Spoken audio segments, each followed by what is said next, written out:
विनम्र किसान का बेटा था वो दृढ़ता का भंडार। वल्लभ भाई पटेल नाम कहलाता था सरदार। कृषक कार्मिक जनगण से था उसको प्यार अपार। अखिल देश ने उसे रहनुमा किया था स्वीकार। गांधी बापू का शिष्य, सत्य अहिंसा का अवतार, किंतु एक भारत करने को धर लेता हथियार। लौह पुरुष संबोधन था वो लोहे की दीवार। तेज पुंज तुम, शक्तिपीठ तुम, बल का सागर प्रेम देश का तुम स्वीकारो सरदार।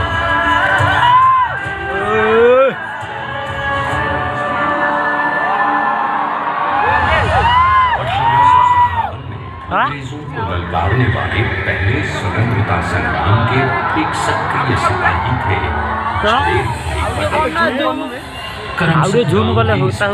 देशभक्त किसान और उनकी पत्नी जाट भाई के 5 बेटों और 1 बेटी में से चौथे पुत्र थे वल्लभ भाई।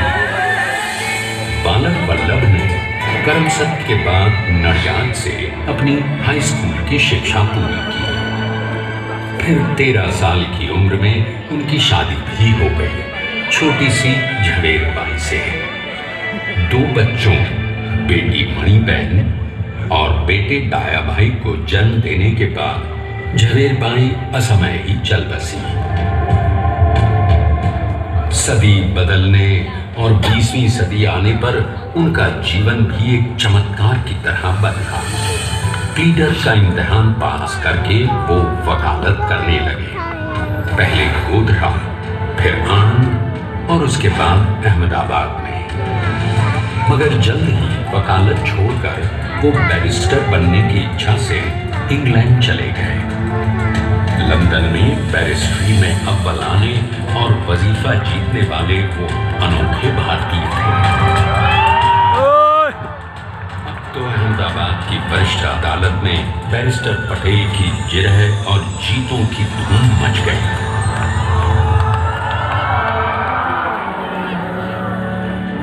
तभी एक युग पुरुष ने वल्लभ भाई के जीवन की धारा ही बदल दी।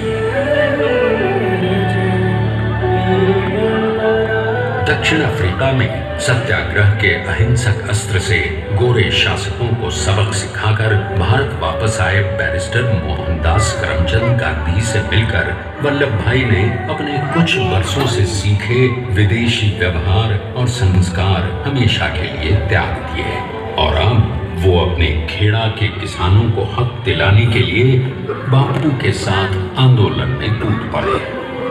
अब उनके पैरों में जूते नहीं, गांव की धूल थी। हृदय में भारत भूमि की शस्य श्यामला धरती। मन में थे गांधी और मस्तिष्क में एक नए स्वतंत्र भारत का सपना।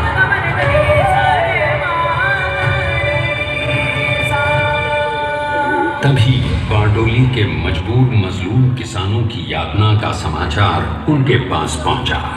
तुरंत वल्लभ भाई वहां पहुंचे और यूं शुरू हुआ भारत का सबसे बड़ा और सफल किसान आंदोलन बारडोली। वल्लभ भाई ने बारडोली के 87,000 किसानों को ऐसा अटल अडिग अचल मनोबल दिया कि अंग्रेजी सरकार हिल गई और 1 बरस के बाद उनका लगान माफ कर दिया गया। अब तो पूरे देश में लोग वल्लभ भाई के नाम की कस्में खाने लगे। स्वयं महात्मा गांधी ने कहा, अब वल्लभ भाई मेरे शिष्य या साथी नहीं, सारे देश के सरदार हैं और देश को मिल गया एक अनोखा असरदार सरदार।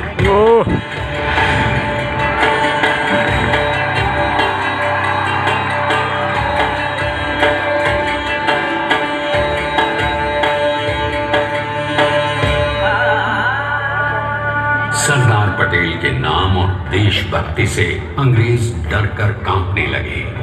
1930 के नमक सत्याग्रह और दांडी कूच में वो बापू से भी पहले गिरफ्तार किए गए। तो सन 1932 में फिर उन्हें बापू के साथ ही जेल में 2 सालों के लिए डाल दिया गया। मगर आजादी के दीवानों को, स्वतंत्रता के परवानों को कौन गिरफ्तार कर पाया है?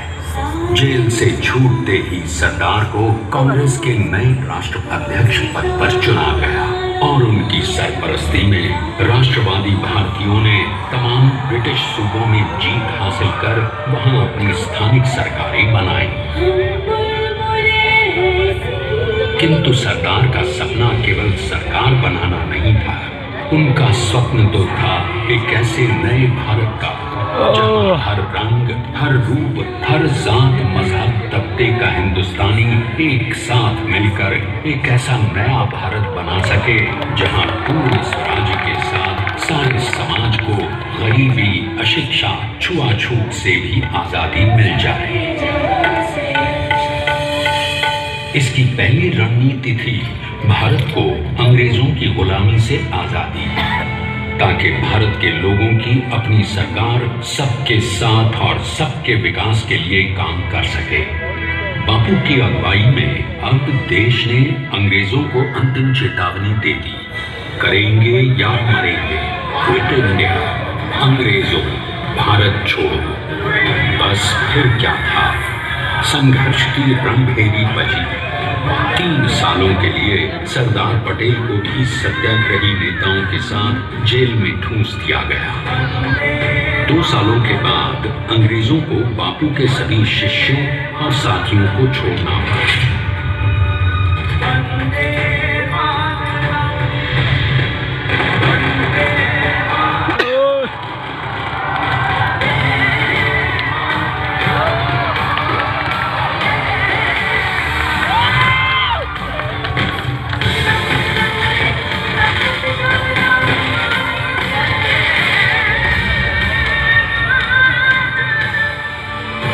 स्वतंत्रता के स्वप्न के सच होने के साथ अब सरदार पर कई एक नई जिम्मेदारियां थीं। आने वाली आजादी की तैयारी और एक नए भारत के लिए नए लोकतांत्रिक संविधान की संरचना। जैसा उनके साथी ने खुद कहा था, सरदार ने ही 6वीं हथौड़ी लेकर एक नए भारत को उकेरा है।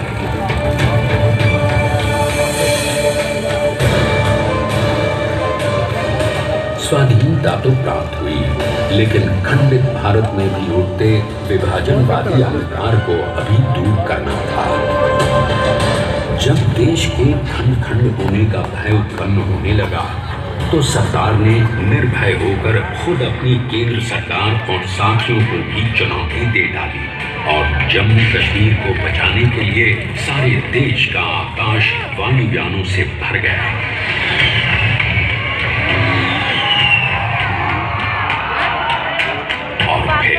हैदराबाद और जूनागढ़ के भारत में विलयीकरण को पाकिस्तान से चुनौती मिली। सरदार चाहते थे कि देश की 1 इंच धरती अब और विभाजित नहीं होनी चाहिए। नए भारत को एक करने के लिए समझा बुझाकर, मनाकर 565 रियासतों को सरदार ने अपनी सूझबूझ, सदाशयता, संबल से एक नए स्वतंत्र भारत का अभिन्न अंग बना लिया। हमारे इतिहास में अखंड भारत के पुरुषार्थ का ये एक महानतम अध्याय है।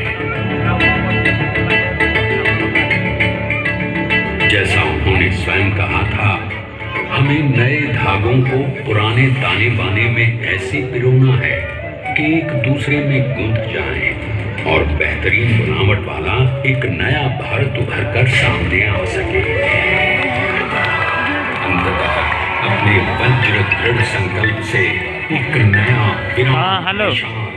एक भारत श्रेष्ठ कोरोना में वीडियो कॉल छाड़ दी सरदार ने संसार के सबसे बड़े प्रजातंत्र के शिल्पी को प्रणाम करने के लिए देश ने बनाया है ये समर्थ स्मारक, स्वाधीन भारत को समर्थ भारत में बदलने वाले सरदार पटेल को समर्पित प्रेरणा तीर्थ भी है।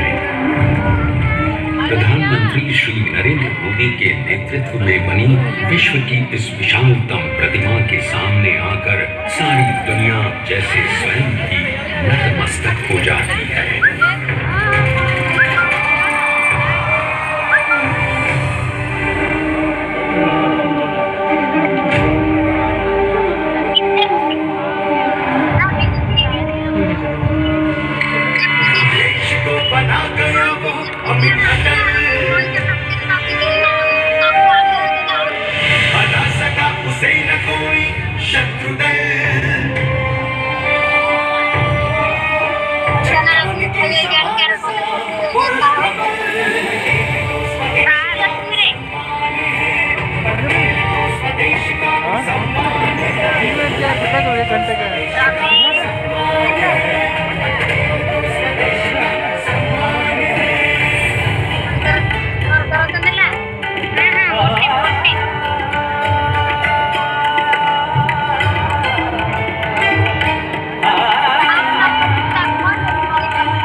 देखे देखे स्टैचू भी नहीं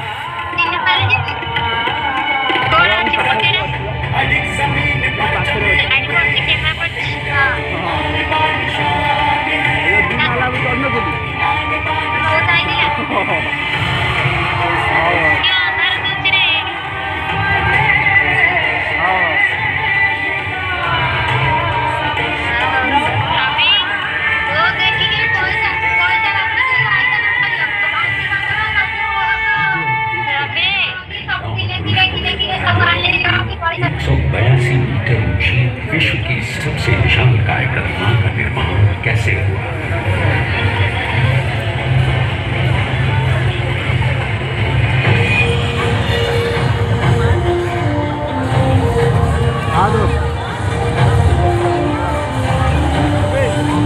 गगनचुंबी इस अद्वितीय अभूतपूर्व प्रतिमा को बनाने के लिए सबसे पहले नदी पर 4,500 क्यूबिक मीटर का राफ्ट बना और फिर सीधा 600 फीट का कंक्रीट का पोल बनाया गया।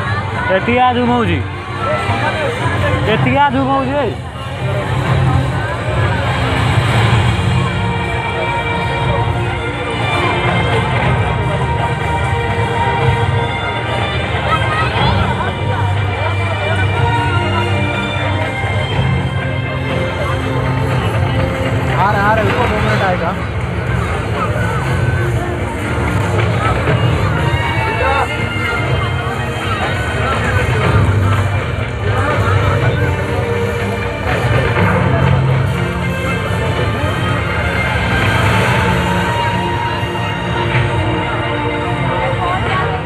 इस कंक्रीट कोर के साथ लगाया गया स्टील का फ्रेमवर्क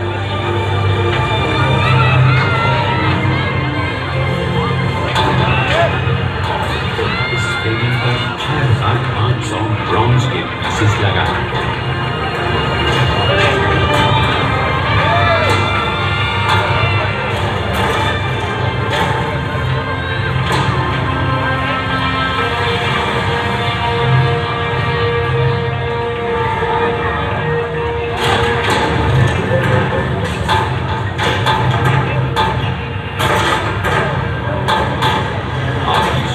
कि 182 मीटर ऊंचे इस भव्याति भव्य स्मारक के निर्माण में कितना सामान और मेहनत लगी।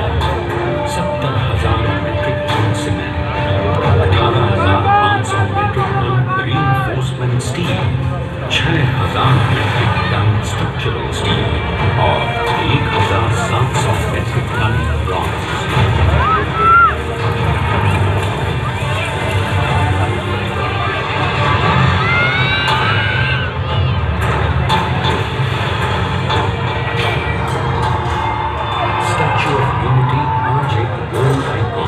और इसे मुमकिन बनाने में 1 सेकंड भी ब्रेक लिए बिना देश भर की टीम्स ने 24/7 काम किया।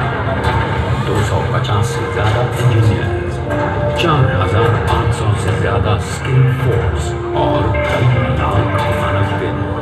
हम गर्व से कह सकते हैं कि कुल मिलाकर स्टैच्यू ऑफ यूनिटी के निर्माण में 95% माल सामान, मजदूर, इंजीनियर्स और एक्सपर्ट्स थे भारतीय। जानते हैं कि 182 मीटर ऊंची इस भव्य प्रतिमा को बनाने में कितना समय लगा? डिजाइन के लिए 12 महीने और निर्माण के लिए 34 महीने, यानी कुल मिलाकर केवल 46 महीने।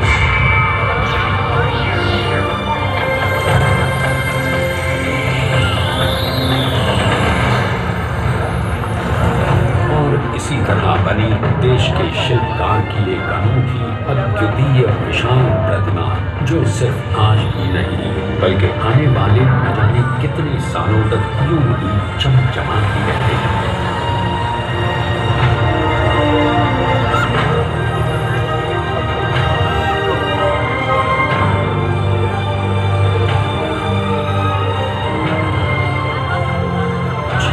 महीनों तक लगातार बिना रुके एकजुट होकर न जाने कितनों ने परिश्रम किया और उनका साथ दिया भारत की 125 करोड़ जनता। और तभी मुमकिन हो पाया एक ऐतिहासिक निर्माण जो आज कहलाता है भारत की नई पहचान। स्टैच्यू ऑफ यूनिटी, विश्व की सबसे ऊंची प्रतिमा। सरदार ने अपनी गंभीरता, शालीनता और दूरदर्शिता से भारत को संगठित करने के असंभव कार्य को संभव कर दिखाया। आइए आज हम सब उन्हीं की महिमा में विश्व के सामने एक उदाहरण रखें, क्योंकि ये ही भारत को श्रेष्ठता के मार्ग पर ले जाएगा। हमारा कर्तव्य ये है कि हमें निश्चय कर लेना चाहिए कि हमें हिंदुस्तान में जितने लोग हैं सबको मिल मिल के भाई भाई की तरह के रहना है। स्टैच्यू ऑफ यूनिटी एकता की प्रतिमा और श्रेष्ठता का प्रतिबिंब है। एक पहल है इस अखंड भारत को श्रेष्ठ भारत बनाने के सपने को पूरा करने के लिए। एक पुकार है हम सबको एकजुट होने के लिए। एक आंदोलन है भारत को सबसे आगे ले जाने के लिए, श्रेष्ठ बनाने के लिए। आपके योगदान और विश्वास से ही बनेगा एक भारत श्रेष्ठ भारत।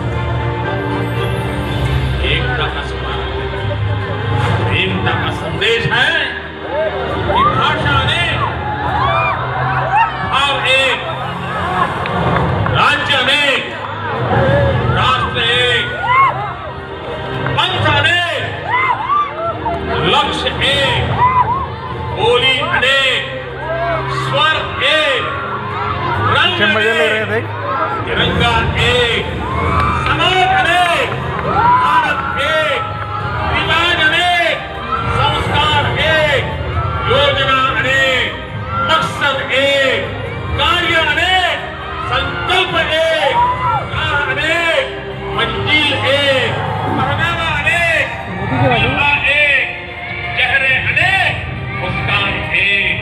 ये एकता का संदेश लेकर के हम चले। और भाइयों बहनों, ये भारत की विशेषता है, विविधता में एकता। यही भारत की विशेषता है।